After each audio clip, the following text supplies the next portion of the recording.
Thank you so much, and thank you to Jeffrey and the SCD Association. It is an honor and a pleasure to be here. I was talking with Jeffrey earlier, and what was really amazing in terms of looking at dietary therapy and the SCD is really this is a grassroots movement. It is something that we in medicine are helping to push forward, but the power, the strength, and the change is really coming from the people in this room, because without you, we on the medical side may not have seen the significant impact that diet can make, and really the power of diet in IBD. So today we're going to talk about a number of things. We're going to talk about diet, absolutely, but we're really going to be talking about IBD, inflammatory bowel disease, and why it occurs, what the paradigm is. And when we look at the IBD paradigm, we are really looking at two distinct issues. One, the fecal microbiome, or the bacteria within us, and the other, the immune system, our body's defenses, how our body reacts to that fecal microbiome. And we're going to look at it as distinct components, and then we're going to look at it and see how diet actually modulates both the fecal microbiome, but equally as important, the immune system itself, or the immune homeostasis. And then we're going to look at our experience with diet in IBD. But before we begin, before we talk about the nuts and bolts, the studies that have been done, and I am a little bit of a science geek, so I apologize if there is too much geeky science in this, but I enjoy that aspect. But really, before we talk about all of that, we really want to bring it home, because it's not about the science, it's really about the individual, it's about the patient, and improving patient outcomes, improving how individuals are doing, and meeting individuals, meeting patients where they are and where they want to go with treating inflammatory bowel disease. And this is a young man that I saw in the past and I continue to see, and he presented at 14 years of age with 3 months of abdominal pain, loose stools, and weight loss. And this may seem similar for many people in the audience.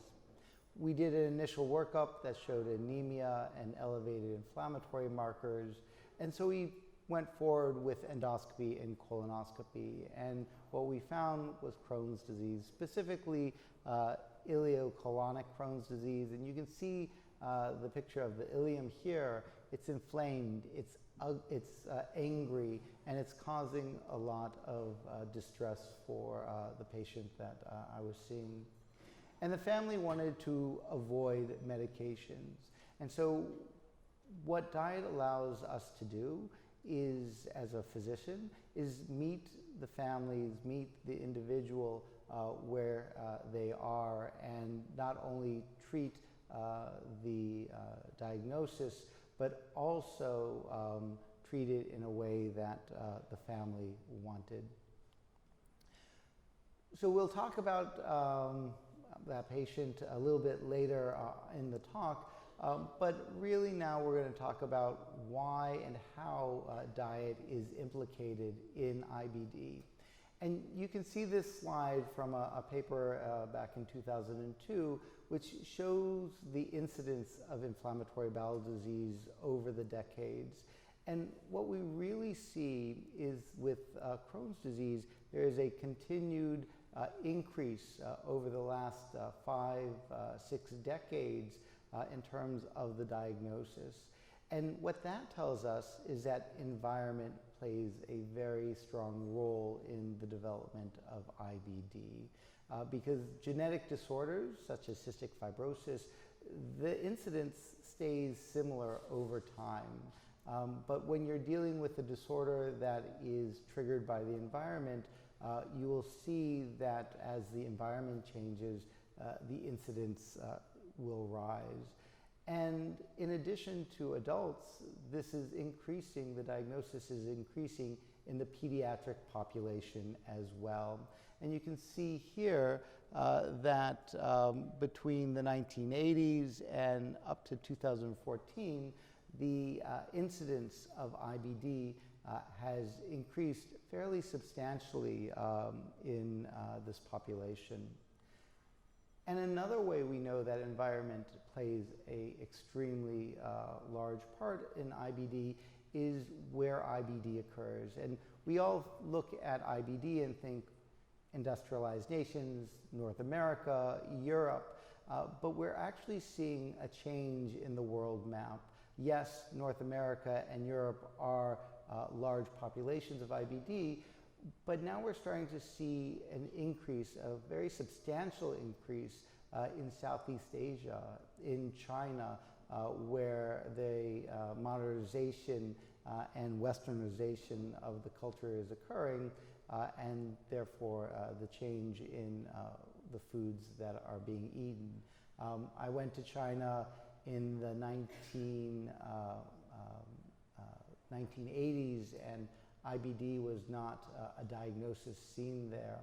I went back a few years ago, and the population of IBD patients has risen fairly substantially. So when we talk about IBD, we really have to first talk about what does intestinal health really mean? What makes an intestine function and work well? And there are three main components. One is the microbiome, the bacteria within the GI tract. Another is the mucosal integrity, or that wall that keeps the 100 trillion bacteria from invading our body itself. And then behind that wall, behind the mucosa, is our immune system, or the cells that help protect us and defend us from infection. So what happens in IBD? Well, in a healthy state, all those areas are living happily together. But in IBD, a number of risk factors occur, a number of things that predispose to the development of IBD occur. And one of the big ones is genetic. So it is a genetic disorder because there are associated genes that occur. And actually, there are about 200 or over 260 different genes that are associated with IBD. And these genes are very interesting because the majority of these genes are associated or are involved with how the immune system and the microbiome interact. But there are non-genetic risk factors too. Antibiotics. Antibiotics are a strong risk factor in pediatric IBD. So there's an 84% relative rate increase in the development of IBD with antibiotics used during childhood. And when you think of that number, you can compare it to lung cancer and smoking. In lung cancer and smoking, there's a 20% relative rate increase. So antibiotics are much more associated with IBD than lung cancer and smoking. Western diet, and we know this from a number of epidemiologic studies that these two have a significant impact in terms of risk factors. And so what do antibiotics in the Western diet do? Well, it changes the microbiome, the bacteria in the GI tract, from being commensal or being helpful to being pro-inflammatory. But it also disrupts that lining, that wall between the bacteria and the rest of the body, and makes holes in that walls and allows the bacteria to get much closer to the immune system and therefore increase the inflammatory response or make the immune system rev up and attack the bowels and therefore give symptoms. So let's touch each of those areas a little bit closer. So when we talk about the fecal microbiome, what we're really talking about is the community of bacteria or microorganisms within our GI tract. And there's an estimated 100 trillion, and that's a big number. If you look at the number of people in the world today, it's about 15,000 times the number of people in the world today within each of our GI tracts. And just like people in the world today, there are good people, there are people who are neither good nor bad, but kind of get things done. And then there are some bad actors as well. And the community exists and they interact with each other, and there's always imbalance. In IBD, we think that balance has shifted to the more bad actors. But when we look at the fecal microbiome in terms of just overall weight, we see that if we measured ourselves in weight, it's about 2 pounds of us. So the next time you weigh yourself, you can just feel a little bit better by just subtracting 2 pounds. And just know that's the microbiome. But when we look at it in terms of cells, the number of cells in our body, it starts to be a much bigger player. It's actually outnumbers human cells by a factor of 10. And then when we look at it in terms of genes, and genes encode proteins and are what make an organism metabolically active, we become even less in terms of percent. So it encodes around 3 million genes, and so we now become about only 1% of our genetic makeup. And many people look at the fecal microbiome and think of it as an organ in and of itself. And we need that organ there. But who is there varies from individual to individual. Our microbiomes are personalized. And what the bacteria are doing are they're adapting. They're adapting to you, your body, which is their environment. And we want those bacteria there. They actually do a very important jobs for us. They help break down food for us. They actually make vitamins that we can't live without. And they help protect us from pathologic organisms that we could catch. But we don't want them too close because they are bacteria, and if they got into our system, they could wreak havoc. So our immune system and our mucosa, that wall, has set up a number of mechanisms to keep them there, but not too close. And one of the most important components of that is this mucus layer. And remember this mucus layer because I'll come back to it later in the presentation. And this mucus layer keeps out the vast majority of bacteria from invading the body. It's a physical barrier, and there are proteins in it which decrease the survival of the bacteria when it gets into that mucus layer. And then we have the wall right here, which keeps the bacteria away, and that wall is held together very tightly so bacteria can't invade. And then beyond that wall, we have the immune cells. And those immune cells are always on surveillance. They're always kind of checking out, seeing which bacteria are there. They can actually stick their little hands, pseudopods up, grab a bacteria, chew it up, see if it's bad or good. And if they think it's bad, they're going to upregulate and cause inflammation. And if they think it's good, they won't do anything. So how is diet implicated? Well, as I had mentioned before, we think that diet changes the good bacteria to being dysbiotic or bad bacteria. It breaks down that wall and makes holes in that wall so the bacteria can get closer to the immune cells.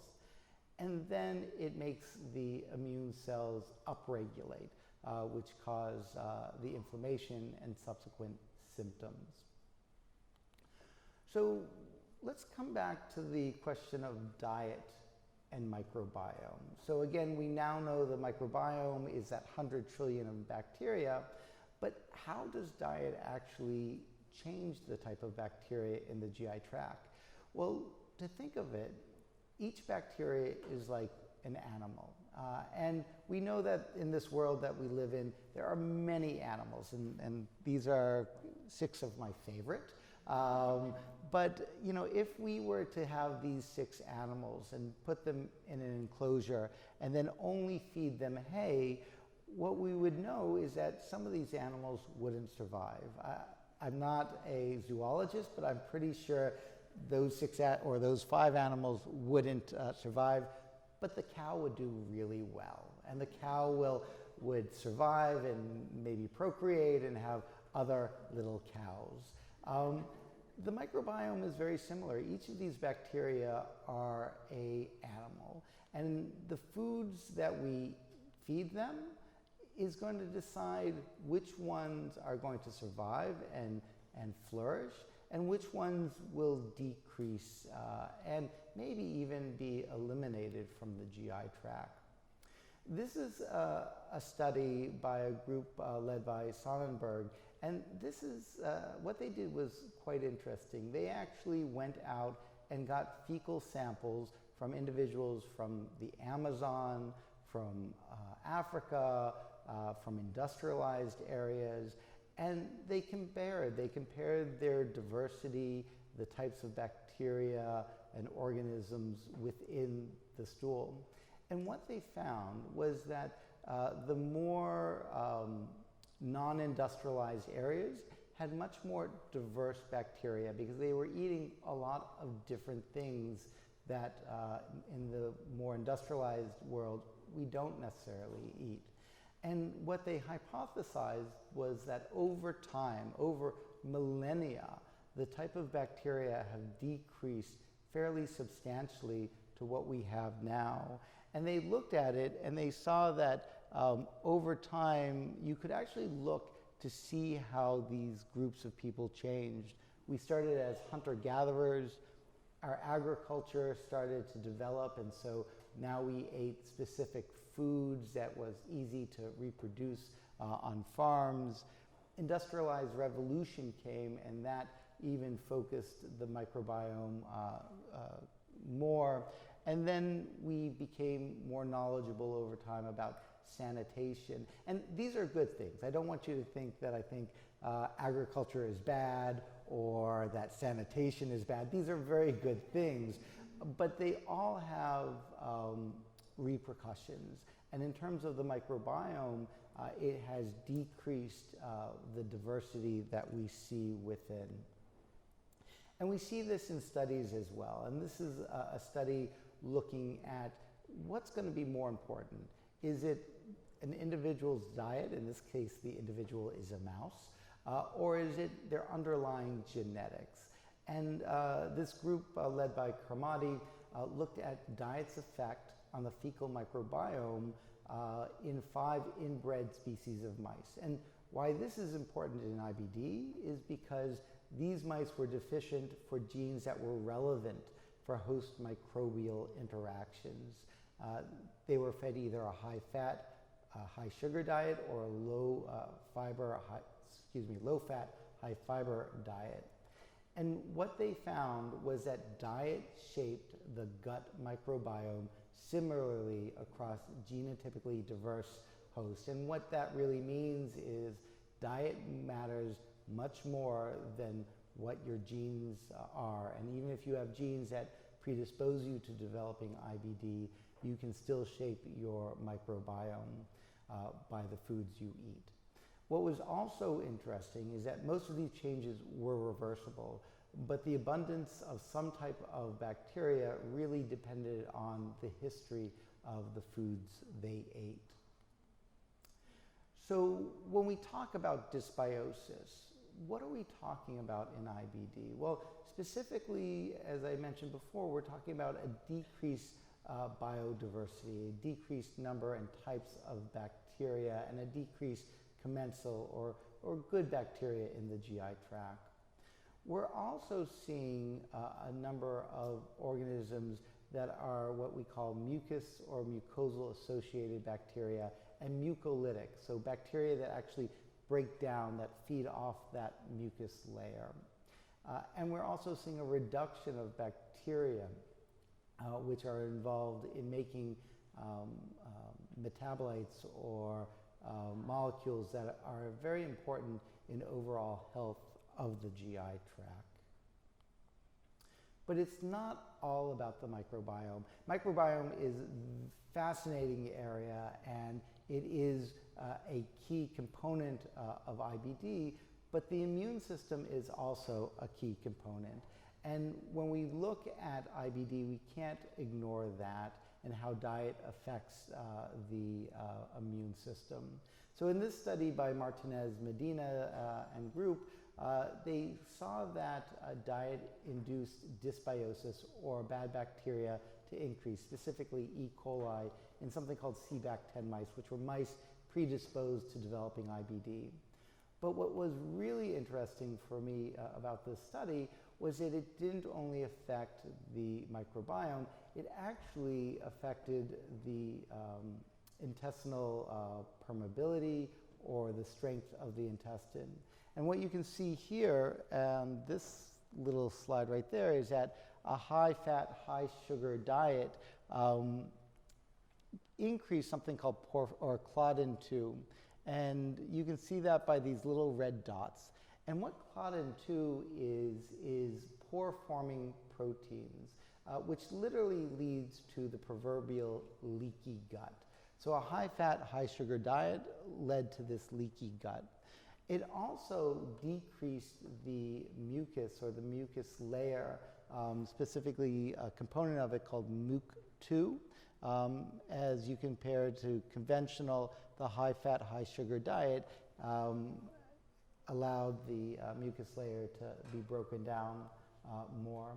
And it'd be great if it was just high-fat, high-sugar diet, but as we all know in this room, diet is a fairly complex concept. When I say, even when we talk about SCD, one person's SCD may be different from another person's SCD, and how that interacts is still something we have to learn. But overall, in a Western diet, there are many additives placed in as well. And maltodextrin is one that came in significantly after World War II in the 1940s. And what maltodextrin does is a number of things. It can increase the biofilm layer. And you may say, oh, what's biofilm? Well, biofilm is kind of a layer of bacteria that we sometimes see in Crohn's disease patients. And it also increases what we call colonizing forming units, or the amount of bacteria in these layers.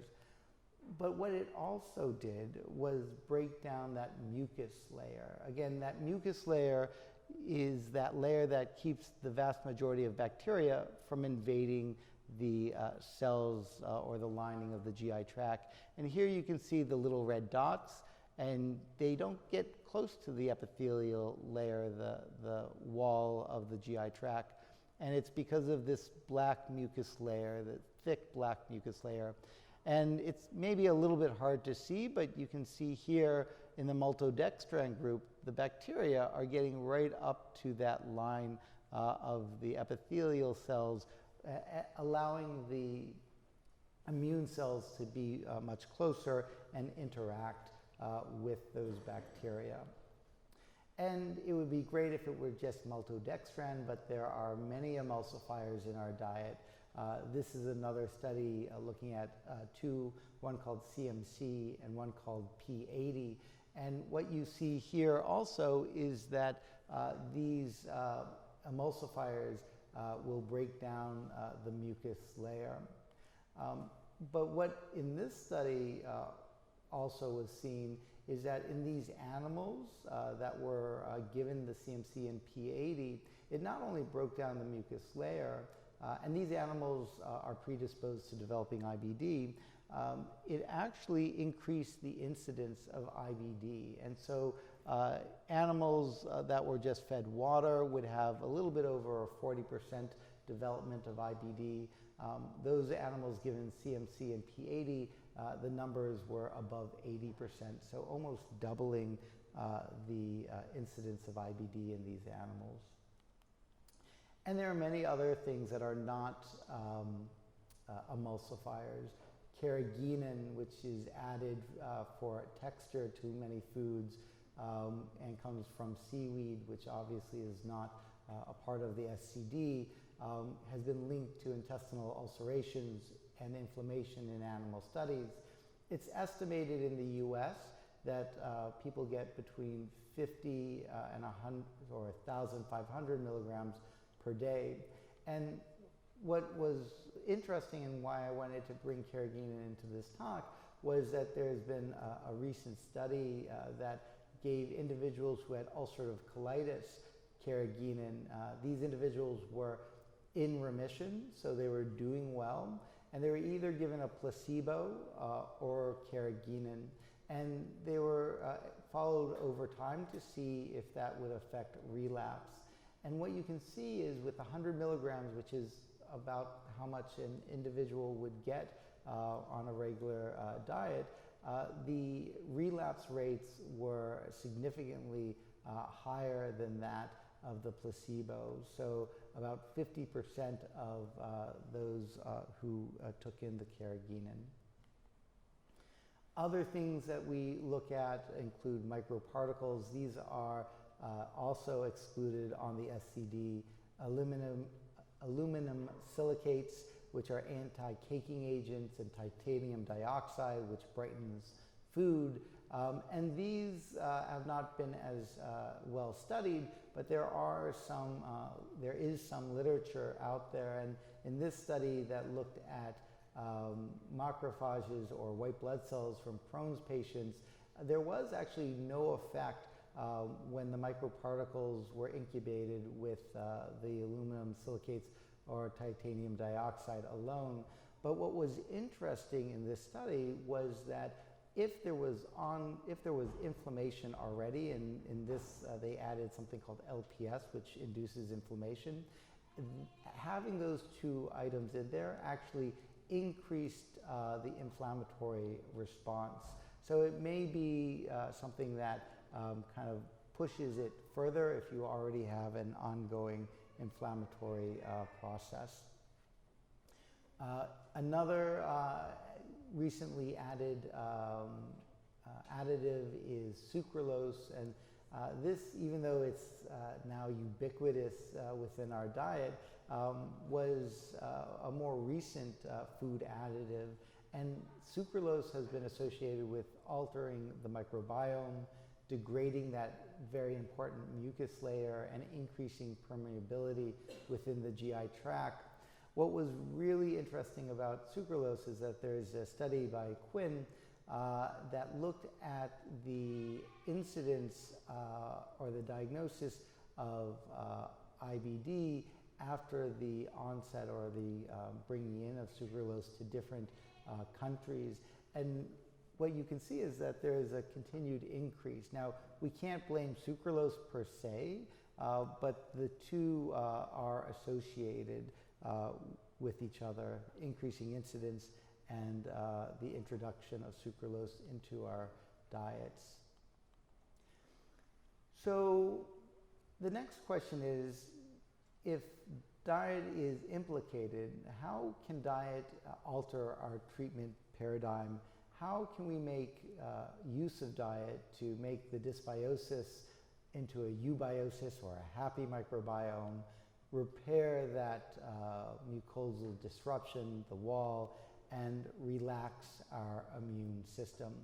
And even though medicine didn't really look at formula as a dietary intervention, it is, and we've been doing this for many years, since the 1960s and 70s.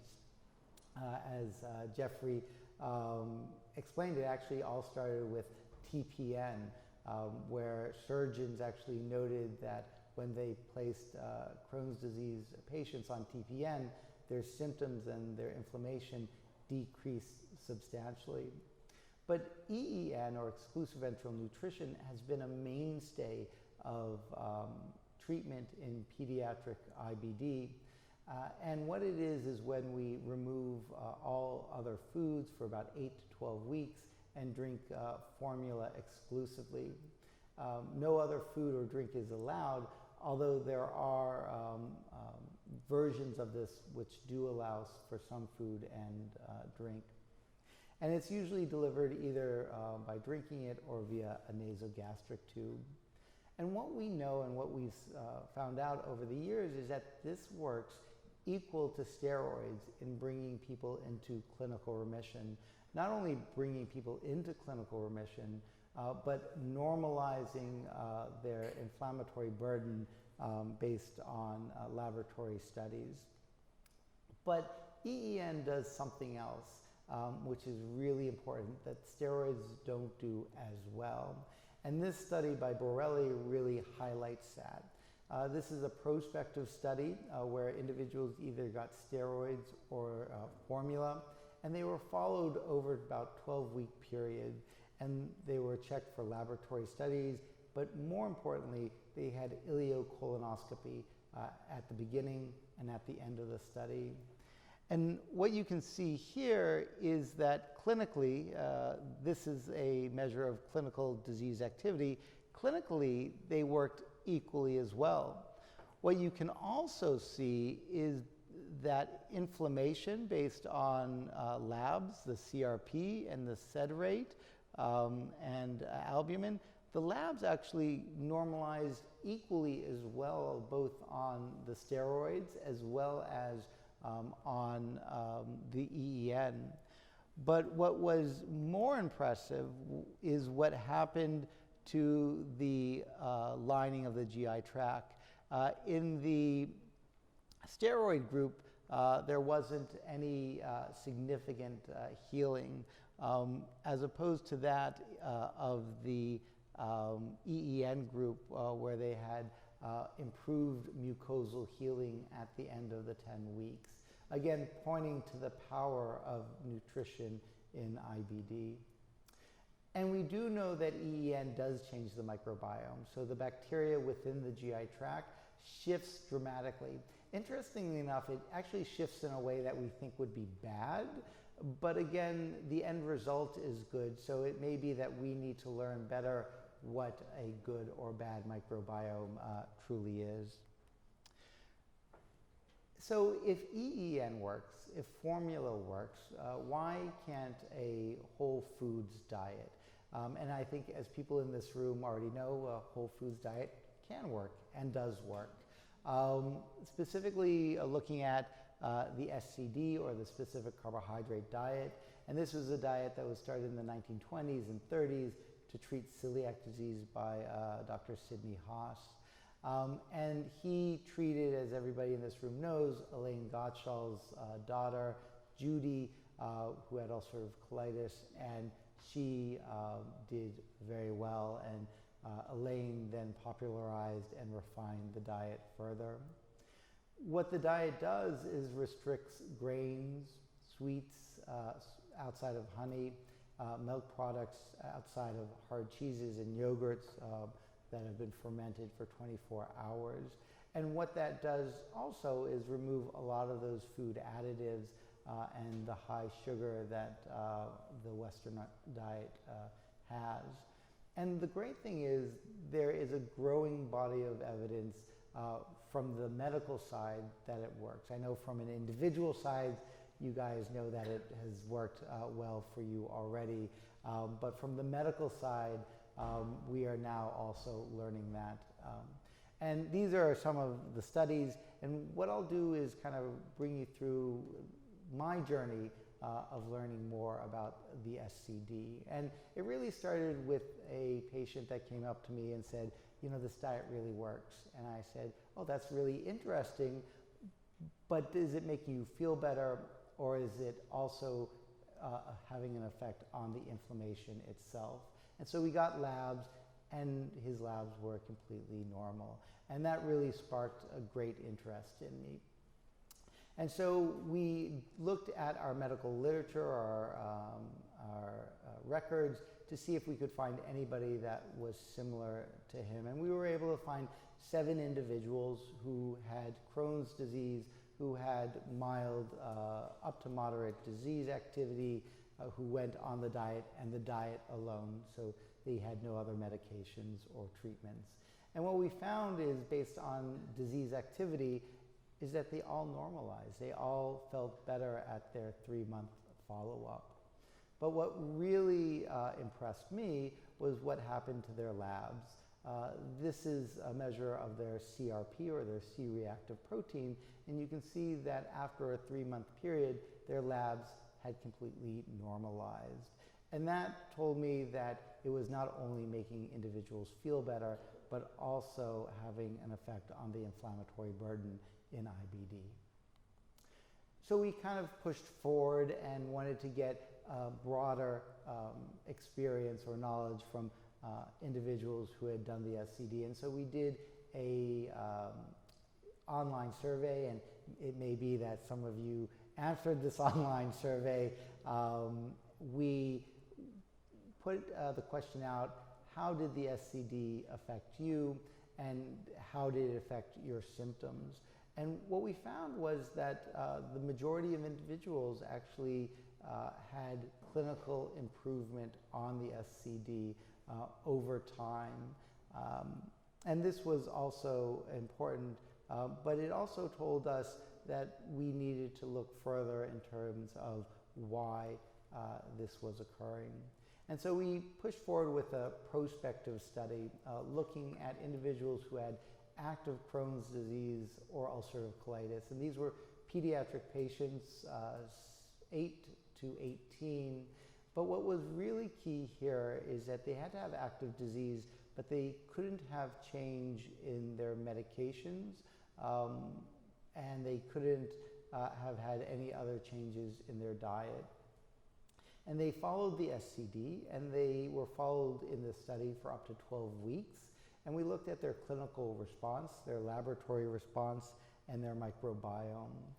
And as a group, what we found was that and these numbers may not mean much, but these are activity index. They had mild to moderate disease at the beginning before starting the SCD. And by the end of the study, they were, as a group, in clinical remission. What we also found was that their inflammatory burden improved dramatically as well, from having elevation to normalization of labs. So again, showing the power of the diet in terms of treating IBD. But it also is important to remember that it's not about the population of IBD, it's also about the individual, and making sure that majority of individuals really respond to the diet. And you can see here, this is the disease activity index, is that the majority of individuals did respond to the diet and responded well. There were 2 individuals who weren't able to maintain the diet. And this is really important, because as our research pushes forward, we have to learn how to make the diet accessible and doable for, I think, majority of people. What was also interesting is that 2 individuals, one from Seattle Children's, the other from Atlanta, did not actually respond to the diet. And we have to know why they didn't respond to the diet. Was it because their disease wouldn't, or was it something else they were getting within their diet? And you can see the inflammatory burden, and these numbers look different because this is from Seattle Children's, this is from Atlanta, and their ranges differed. But you can see that the inflammatory burden improved in these patients for the most part. And we looked at their calprotectin, another measure of their inflammation, and what you can see is that 2 individuals who actually clinically responded had increase in their calprotectin, what was interesting here is that one individual, we checked their calprotectin about a month later, and it had normalized, and he actually is still on the diet many years after the study, doing well. This individual was not able to maintain on the diet, and we found was taking in non-SCD foods by the end of the diet, so we think that's why there was a bump.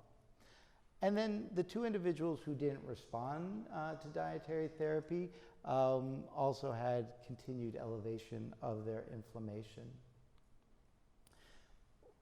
The next question is why do we see the changes? And as we talked about already, the microbiome is an important component of that. This is just one individual that we analyzed. And what you can see here is that at baseline, they had a very high amount of E. coli and rhumatococcus.